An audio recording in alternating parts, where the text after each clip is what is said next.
Hi, and thanks for joining me today. In today's video, I'll be doing an illustration of a landscape featuring a poppy. I'm not sure why I'm so enamored with poppies right now, but they're colorful and I love their big fluttery petals. And the weather here in the Pacific Northwest is getting beautiful. It feels like spring is finally arriving.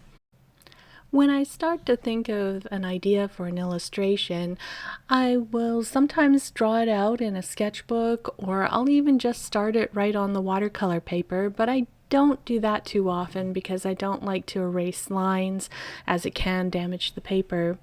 In the case of this illustration, I created it in an app on my iPad called Procreate, and in there you can play with it as much as you want and then export it into an image, and then I can transfer that image onto the watercolor paper, which is what I did in this case.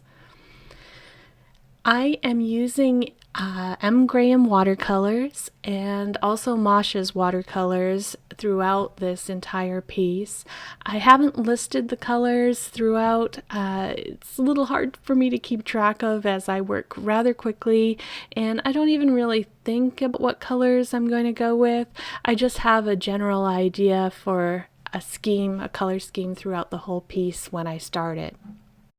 Since I decided that I was going to keep the poppy a red, orangey, reddish color, just like it would be in life, to bring out that color, I wanted to make the hills analogous colors to red so that it would really bring the focus to the poppy.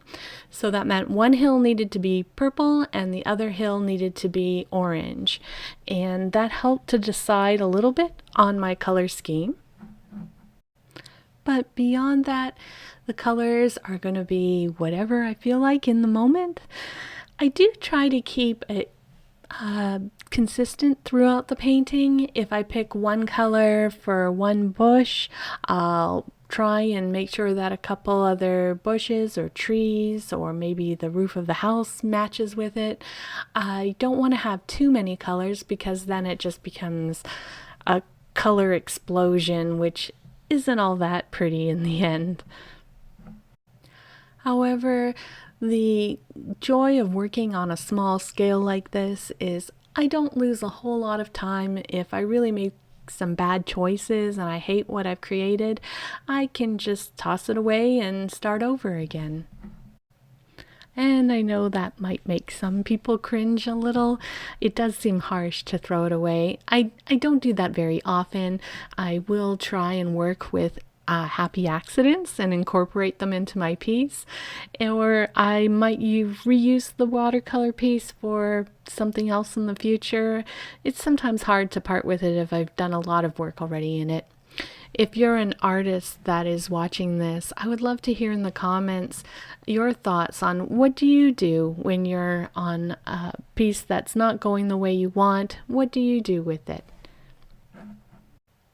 I remember that I once had a young art student who every time something would go wrong with his work, not the way that he wanted it, he would get very angry and throw it out and start all over again. And then if it happened on the next time, he'd get even angrier, and it would get to the point that he didn't want to even continue working on the piece. So it became about learning to live with mistakes and realizing that sometimes mistakes aren't mistakes and that they're just a way that the art piece is going to go, whether you like it or not. And he kind of grew into it. He started to understand that it doesn't always have to go the way that you want it to, and that sometimes the painting or the sculpture takes on its own form and you're just there to help it along. I think that's why I like watercolor so much. If you were to ask me to duplicate those clouds in the sky, I wouldn't be able to do it. I could get it very similar, but it would never be exactly the same. Watercolor is inherently very spontaneous and unpredictable. Unlike my other medium that I like to work with, which is scratchboard. Scratchboard is very exacting, very detailed. There's nothing I do on my scratchboard that isn't deliberate. And so I turn to the watercolor illustrations as a break and allow myself some fun and spontaneity. I will leave you here while I finish up this illustration and you can watch my process, and I'll meet up with you at the end of the video.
Well, that brings us to the end of this video. I want to thank you for joining me on my art journey, and I hope you'll watch my next video. Thank you so much.